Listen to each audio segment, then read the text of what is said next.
January 17, 1943, Chesapeake Bay, Maryland.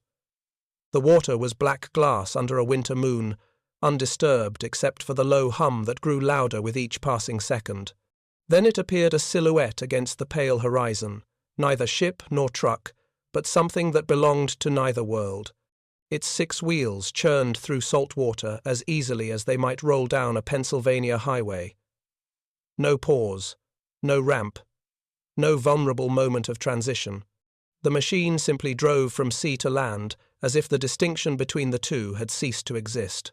On the shore, a cluster of engineers stood in silence, their breath forming clouds in the frozen air. They had spent 18 months turning an impossible idea into steel and rubber reality. Now, watching their creation emerge from the Chesapeake like some mechanical amphibian, they understood they had built more than a vehicle. They had built a new way to make war. They had built the future of invasion itself. The DUKW, pronounced duck by the men who would come to depend on it, was born from a simple and terrible problem. Modern war demanded that armies cross oceans to reach their enemies. But the moment those armies approached a hostile shore, they became desperately vulnerable. Traditional landing craft would beach themselves, lower their ramps, and troops would wade through surf under enemy fire, often drowning under the weight of their equipment before they ever reached sand. Supplies had to be offloaded onto smaller boats, transferred again to shore, sorted on exposed beaches while shells rained down. Every second spent in that transition zone between water and land was a second closer to death. The Atlantic and Pacific stretched vast and unforgiving between America and its enemies. Hitler's fortress Europe stood behind miles of coastal defenses, concrete bunkers, and minefields. Japan's empire sprawled across thousands of island fortresses, each one a potential killing ground where waves met the beach. The United States military understood that winning this war meant solving an ancient problem that had plagued every amphibious assault since men first learned to build boats: how to move an army from ship to shore without being destroyed in the attempt. Military planners in Washington examined the mathematics of invasion and found them grim.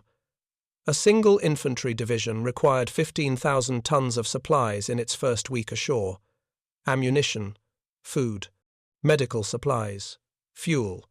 Each crate and barrel had to make that perilous journey from transport ship to beach, transferred by hand through surf and sand while enemy artillery sought the range. At Gallipoli in 1917, British and Anzac forces had learned this lesson in blood. 10 months of slaughter produced 250,000 Allied casualties, and the survivors never made it off the beaches. The United States military studied those failures with cold attention. They would not repeat them. But in 1941, as war plans crystallized and the inevitability of amphibious assault became clear, no solution existed. The U.S. Army and Navy possessed landing craft of various designs, but all shared the same fatal limitation. They could only function in one element at a time. A boat was a boat until it ran aground and became an obstacle. A truck was a truck until it reached water and became useless weight. The transition between the two remained a manual, vulnerable, deadly process. Then a yacht designer named Rod Stevens, Jr. took a ride in an unusual vehicle called the CCKW, a 6-wheel drive truck the Army had just developed for moving supplies across mud and rough terrain. Stevens, whose peacetime work involved creating elegant sailing vessels for wealthy clients, saw something different in that utilitarian military truck. He saw a hull waiting to be born. The CCKW already possessed waterproofed components and powerful drive systems. Its 6 wheels provided stability on unstable ground. What if, Stevens wondered, that truck could be wrapped in a watertight steel shell and simply drive into the ocean? The idea seemed absurd. Trucks sank. That was fundamental physics. But Stevens took his concept to the National Defense Research Committee, and there it found an audience among men desperate enough to consider absurdities. The committee connected Stevens with General Motors Corporation and a small Massachusetts boat builder called Sparkman and Stevens. By June 1942, blueprints were being drawn for a vehicle that would revolutionize amphibious warfare. The engineers faced a cascade of contradictions. A boat hull needed to be light and hydrodynamic. A military truck needed to carry 3 tons of cargo across broken ground. A vessel needed buoyancy. A vehicle needed traction. Water resistance required smooth surfaces.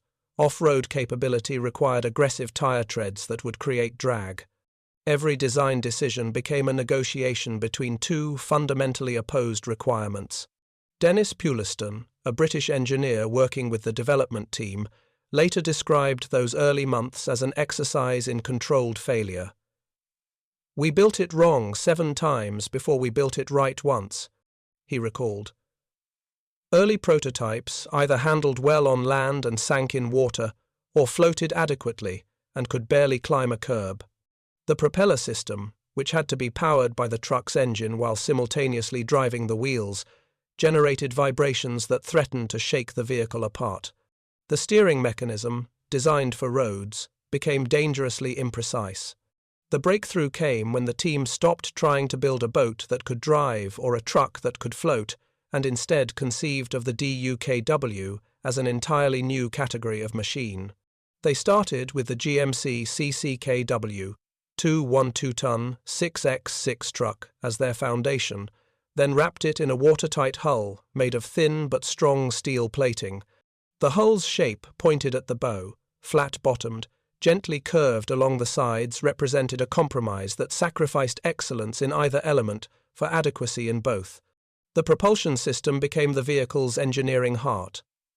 On land, power flowed from the engine to all 6 wheels, through the truck's standard transmission and transfer case. When entering water, the driver engaged a propeller shaft that extended from the rear of the vehicle. The propeller, measuring 18 inches in diameter, pushed the DUKW through water at speeds up to 6 miles per hour. A rudder, controlled by the steering wheel through a series of cables and linkages, provided directional control. The transition from wheel drive to propeller drive could happen without stopping the engine or leaving the driver's seat. The machine simply continued forward, indifferent to the change in medium. But propulsion alone could not conquer the shore.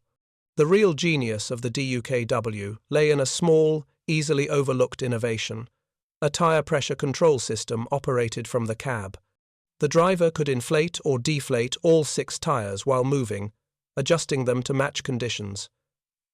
High pressure for highway driving, medium pressure for rough terrain, low pressure for soft sand or mud. This seemingly minor feature transformed the DUKW's capability on beaches, where ordinary vehicles would dig themselves helplessly into sand. With deflated tires spreading the vehicle's weight across a larger surface area, the DUKW could drive across beaches that would trap conventional trucks axle deep. The prototype underwent trials in Cape Cod in August 1942 and nearly sank during its first ocean test when waves swamped the open cab. Revised versions added a higher windscreen and drain pumps. By November 1942, production models were rolling off GMC assembly lines in Pontiac, Michigan. The military ordered 2,000 units immediately. By war's end, that order would grow to 21,247 vehicles. The first DUKWs reached operational units in early 1943, and their arrival was met with skepticism bordering on mockery. Career military men looked at the ungainly vehicles, 7 feet tall, 31 feet long, 8 feet wide, painted in flat olive drab, and saw a designer's fantasy divorced from battlefield reality. Infantry officers called them targets. Navy personnel questioned why the Army was building boats. Logistics officers complained about maintenance complexity. The DUKW arrived at war carrying the burden of every unconventional weapon. The assumption it would fail at the moment it mattered most. That moment came on July 10, 1943, on the southern coast of Sicily, when Allied forces launched Operation Husky, the invasion of Axis-held Europe. The assault plan called for 7 divisions, American, British, and Canadian, to land across 100 miles of fortified coastline. Weather intelligence predicted calm seas. Instead, a Mediterranean gale struck on the night of July 9, whipping the invasion fleet with winds approaching 40 miles per hour. Waves towered 12 feet high. Traditional landing craft foundered in the surf, men drowned in sight of the beaches they were meant to capture. But the DUKWs, dismissed as experimental curiosities just weeks before, drove directly from transport ships into that violent sea. Their hulls rode over waves that swamped conventional craft. When they reached the beaches, they simply kept driving, climbing past the surf zone without pause, delivering their loads of ammunition and medical supplies directly to collection points hundreds of yards inland. Then they turned around and went back for more. Lieutenant Colonel George A. Smith, observing the landings from a command ship, watched through binoculars as a DUKW emerged from spray and chaos, loaded with wounded soldiers being evacuated from the beach. "I had thought them a waste of shipping space," Smith wrote in his after-action report. "By noon of D-Day, I thought of them as the most important vehicles in the invasion. In the first 72 hours of the Sicily operation, DUKWs transported more cargo than all other amphibious vehicles combined. They operated in conditions that grounded every traditional landing craft. They proved, in the most unforgiving test possible, that the impossible had become routine. The German defenders of Sicily, veteran troops who had studied Allied landing capabilities, found themselves confronting a tactical problem they had never anticipated. Their coastal defenses were designed to slaughter men in the water and destroy supplies accumulated on exposed beaches. But the DUKWs bypassed both killing zones. They moved too quickly through the surf to target effectively, and they never stopped on the beach to create the supply dumps that artillery was meant to destroy. Wehrmacht intelligence officers, examining captured examples after Sicily fell, filed reports expressing bewilderment at American engineering philosophy. Why build one vehicle that performed two functions adequately when you could build two vehicles that each performed one function perfectly? The German reports missed the point entirely. Perfection was irrelevant. The DUKW's power lay in its refusal to recognize the distinction between sea and land as operationally significant. The symbol of American industrial might had often been the tank steel, armor and firepower made mobile. But the DUKW represented something more profound, the ability to reshape the battlefield itself by refusing to accept its limitations. European and Japanese military doctrine treated geography as fixed, immutable fact. Mountains were barriers, rivers were obstacles. The sea was a moat that ended where land began.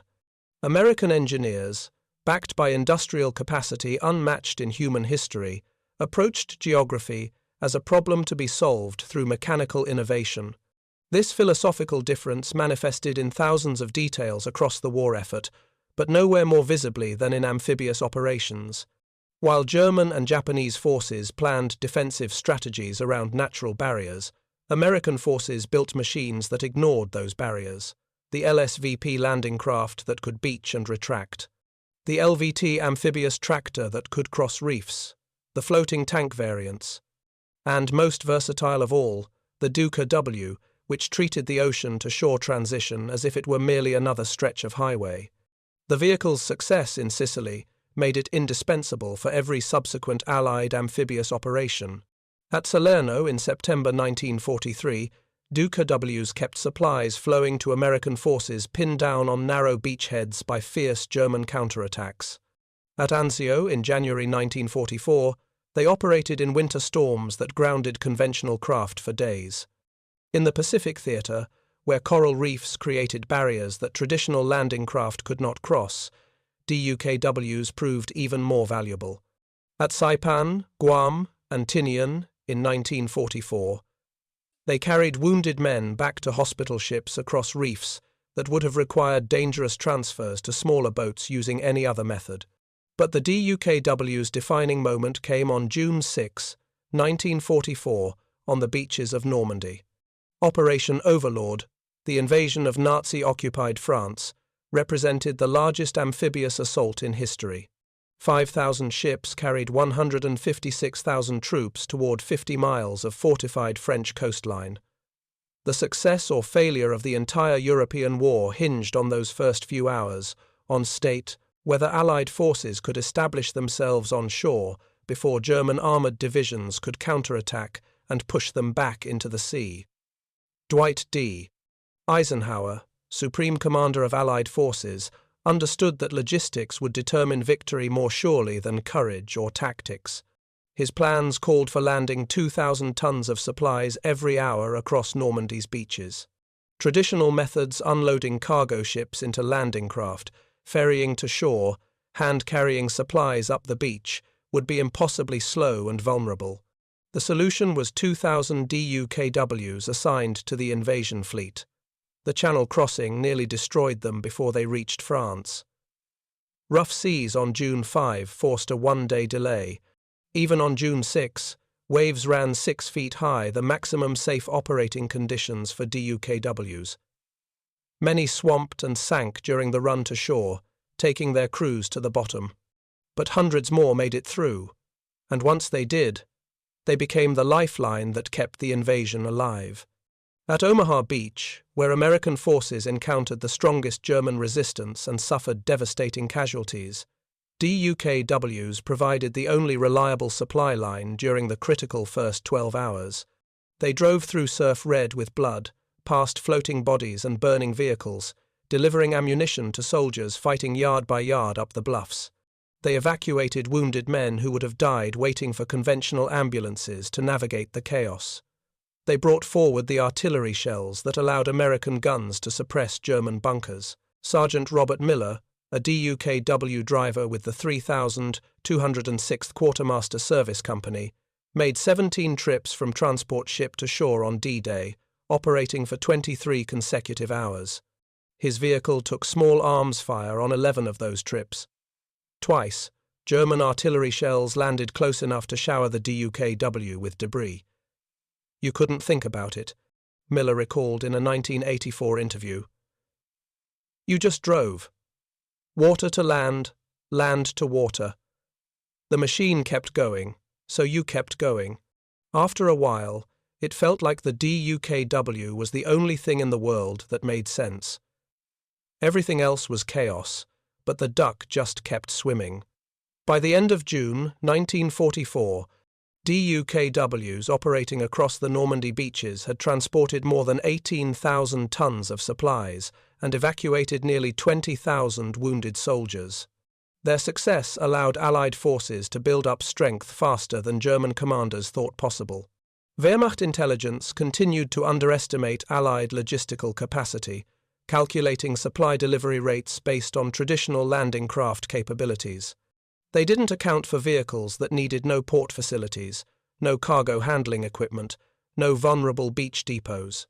By the time German analysts understood what DUKWs represented, the opportunity to drive Allied forces back into the sea had passed. The machine's impact extended beyond immediate military utility. For the soldiers who rode in them, drove them, or simply watched them operate, the DUKW embodied a distinctly American approach to problem solving. Where European military tradition emphasized discipline, doctrine, and acceptance of limitations, American industrial culture emphasized innovation, improvisation, and the rejection of constraints. The DUKW was not elegant. It was not refined. It was not the product of centuries of military engineering tradition. It was a pragmatic solution built by civilian engineers who approached war as a series of technical problems rather than a test of national character. This difference in philosophy manifested in countless small moments across the war. German soldiers, interviewed after capture, often expressed respect for American equipment quality but puzzlement at American tactics. Why waste resources making every vehicle amphibious when proper planning could avoid water crossings? Why build trucks with tire pressure controls when trained drivers should know proper tire inflation? Why create vehicles that did two things adequately when specialized vehicles could do one thing superbly? The questions revealed a fundamental divide. German military excellence was rooted in specialization, training, and doctrine. American military power was rooted in flexibility, abundance, and technological improvisation. Japanese forces encountered the same philosophical disconnect in the Pacific. Imperial military doctrine emphasized fighting spirit, personal sacrifice, and making do with limited resources. Japanese infantry were trained to survive on minimal rations, to fight with whatever weapons they possessed, to view logistical support as a luxury rather than a necessity. Then they met an American military that arrived at remote islands with ice cream ships, field kitchens that served hot meals daily, and vehicles that could drive from ship to shore, delivering fresh supplies while Japanese soldiers starved in their caves. The DUKW became, in Pacific combat, a symbol of American material abundance that was almost psychologically devastating to Japanese defenders. A Japanese lieutenant named Tadashi Suzuki, captured on Saipan in July 1944, described watching DUKW's shuttle supplies to American positions with what his interrogators termed visible distress. Through an interpreter, Suzuki explained, "We were told America was weak, that Americans were soft, that they would collapse when faced with Japanese spirit. Then we saw those machines driving from the ocean. They never stopped. More came every day. We could not bomb them all, we could not shell them all. They simply came and came, as if the ocean itself had turned against us and decided to supply our enemies." This psychological dimension of the DUKW's impact is difficult to quantify but impossible to dismiss. War is ultimately a contest of wills, and will erodes when men realize they face not just a powerful enemy, but an enemy that operates under entirely different constraints. German and Japanese forces were accustomed to supply shortages, to making shells and rations last, to waiting days or weeks for reinforcements.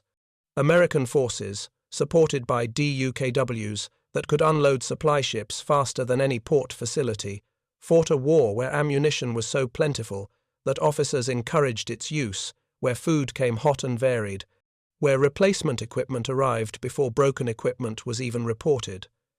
The recurring image, the symbolic object that haunted German and Japanese accounts was simple: the endless line of DUKWs emerging from the sea. In Sicily, at Anzio, at Normandy, at Saipan, at Iwo Jima, at Okinawa, defenders watched those olive-drab vehicles roll up from the surf carrying everything an army needed. Some brought ammunition, others carried food, fresh water, medical supplies, fuel, replacement weapons, and mail from home. They came in storms, they came under artillery fire, they came at night with blackout lights barely visible against the waves. They came and came and came, as reliable as tide, as inevitable as dawn. A Wehrmacht corporal named Friedrich Weber, captured in Normandy in June 1944, tried to explain to his American interrogators what it felt like to defend against an invasion supplied by DUKWs. "We destroyed many," he said. "We hit them with artillery, with machine guns. Some sank, but there were always more. In Russia, if we destroyed Soviet supply trucks, their advance would slow or stop. In France, we destroyed your trucks, and more came from the water itself. How do you fight an enemy whose supply line is the ocean?" Weber's question cut to the heart of the DUKW's strategic significance. For all of human military history, the most powerful defensive position was a coastline. Attackers arrived exhausted from sea voyages, crammed into vulnerable boats, forced to fight their way across beaches, while defenders fired from prepared positions. Coastal defense had destroyed invasions from Thermopylae to Gallipoli, but the DUKW, combined with other American amphibious innovations, transformed coastlines from barriers into temporary inconveniences. The vehicle didn't make amphibious assault easy. Men still died by the thousands on invasion beaches, but it made amphibious assault sustainable. It turned the logistical nightmare of beach supply into a manageable problem. By 1945, DUKW production had reached industrial scale. GMC factories in Michigan and Yellow Truck and Coach Manufacturing Company facilities in Illinois produced the vehicles at a rate of more than 50 per day. The U.S. Military distributed them not just to amphibious assault units, but to any command that might need to cross water obstacles. In Europe, as Allied forces pushed into Germany, DUKWs crossed the Rhine, the Danube, the Elbe. In the Philippines, they operated in flooded rice paddies and river deltas. In Burma, they supplied British and Chinese forces across monsoon-swollen waterways. The British Army, initially skeptical of the American vehicle, became one of its most enthusiastic users. British operations in Italy and northwest Europe relied heavily on DUKWs for river crossings and coastal resupply. The Soviet Union received 586 DUKWs under Lend-Lease and used them to cross the Dnieper, the Oder, and numerous smaller rivers during the drive to Berlin. Even the French army, reconstituted and re-equipped after liberation, incorporated DUKWs into their logistical doctrine. The vehicle's versatility extended beyond military applications. In the Pacific Theater, Navy Seabees used DUKWs to lay communication cables across shallow water. Army engineers used them to transport bridge-building equipment to river crossings. Medical evacuation units used them as amphibious ambulances. Signal Corps units mounted radio equipment in them to create mobile communication centers that could operate on land or water. The DUKW had been designed to solve one specific problem: ship-to-shore supply delivery, but its fundamental capability, the ability to function in two environments, made it valuable in dozens of unforeseen applications. As the war drew to its end in 1945, military planners already understood that amphibious warfare had been permanently transformed. The planned invasion of Japan, Operation Downfall, scheduled for November 1945, called for 3,000 DUKWs in the first wave alone. The assault on Japan's home islands would have been the largest amphibious operation in history, dwarfing even Normandy, and American commanders designed it around the assumption that they could supply a million-man army directly across invasion beaches using DUKW shuttles from offshore ships. The atomic bombs dropped on Hiroshima and Nagasaki in August 1945 ended the war before that invasion became necessary, but the plans revealed how completely the DUKW had altered amphibious doctrine. The vehicle's war record was unprecedented. DUKWs operated in every major Allied amphibious landing from Sicily through Okinawa. They transported an estimated 5 million tons of supplies. They evacuated more than 200,000 wounded soldiers from invasion beaches to hospital ships. They operated in conditions from Arctic Norway to tropical Pacific atolls. Individual vehicles logged 50,000 miles of combined land and water operation. Maintenance records showed them to be surprisingly reliable. The mechanical simplicity that skeptics had criticized as crude proved to be robust and field repairable. After the war ended, thousands of DUKWs remained in military service through the Korean War, the Vietnam War, and beyond. Some were converted to civilian use, particularly in disaster response and tourist operations in coastal cities. But their real legacy was conceptual. The DUKW proved that military capability could be expanded not just by building larger, more powerful weapons, but by building platforms that ignored traditional boundaries. It inspired subsequent generations of amphibious vehicles, from the Lark V and Lark LX of the 1950s to the modern amphibious assault vehicle used by the U.S. Marine Corps today. The engineers who designed the DUKW returned to civilian life with a quiet satisfaction that few wartime innovations produced. Rod Stevens went back to yacht design. Dennis Puliston became a noted environmentalist. The GMC engineers returned to building trucks.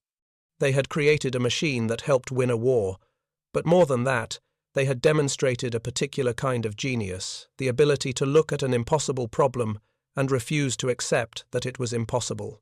In the archives of the National Museum of World War II in New Orleans, there is a photograph taken on Utah Beach in June 1944. In the foreground, a DUKW emerges from the surf, water streaming from its hull. Behind it, the English Channel stretches to a horizon crowded with ships. The driver, barely visible in the cab, is anonymous, just another soldier doing a job. But the image captures something essential about the American war effort.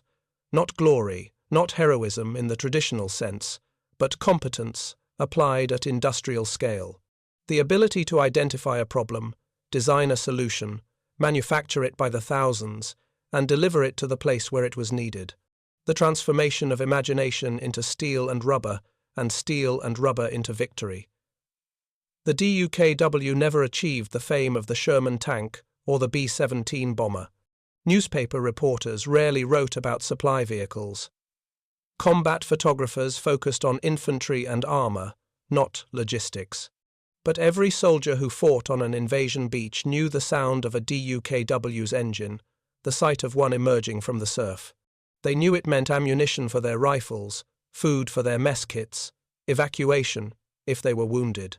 They knew it meant they were not alone on that hostile shore, that the ocean behind them was not a barrier but a highway, that the enormous industrial power of America would reach them no matter what barriers stood between.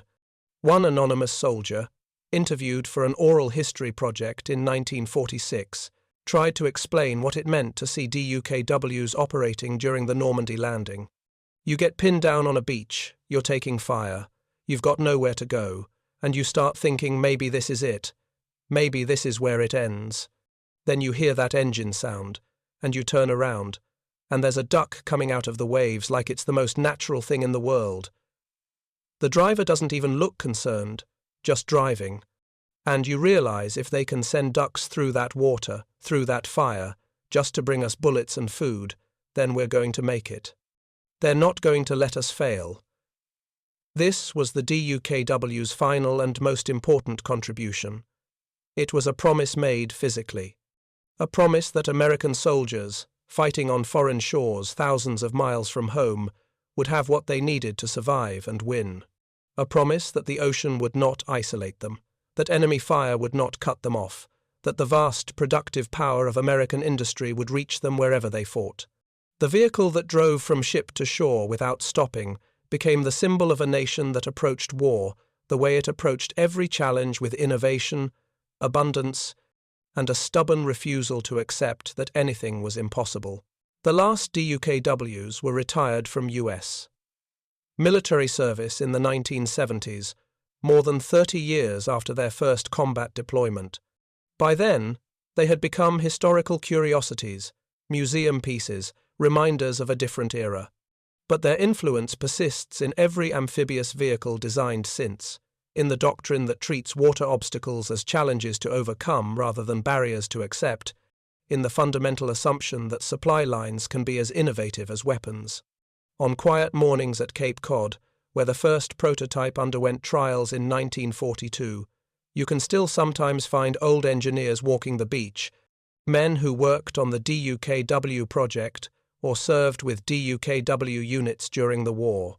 They stand where those early tests happened, looking out at the water, remembering a vehicle that looked ungainly and sounded impossible, but changed how wars were fought and won. They remember the sound of that engine, the sight of a steel hull meeting a wave, the moment when sea and land ceased to be separate worlds and became a single field of operation. Freedom, in the end, requires more than courage. It requires the ability to reach the battlefield, to sustain armies in hostile territory, to maintain supply lines across oceans and beaches and barriers. It requires not just the will to fight, but the means to continue fighting. The DUKW, in its unglamorous, efficient way, represented that truth. It was democracy made mechanical, practical, adaptable, powerful, not through elegance but through the simple refusal to be stopped by obstacles that seemed insurmountable. The machine that drove from ship to shore without stopping taught the world a lesson about American power that no battleship or bomber could convey as clearly. The United States would not just fight this war, it would reimagine how wars were fought. It would turn oceans into highways and beaches into supply depots. It would bring abundance to places that had known only scarcity, reliability to situations defined by chaos. It would build, in those 18 months from concept to combat, a vehicle that symbolized everything the totalitarian powers had failed to understand about American strength, that innovation matters more than tradition, that problems exist to be solved, and that the boundaries everyone else accepts as immutable are, to the American mind, merely engineering challenges, waiting for an answer. The answer was a truck that swam, a boat that drove, a machine that refused to acknowledge that water and land were different worlds, and in that refusal lay victory.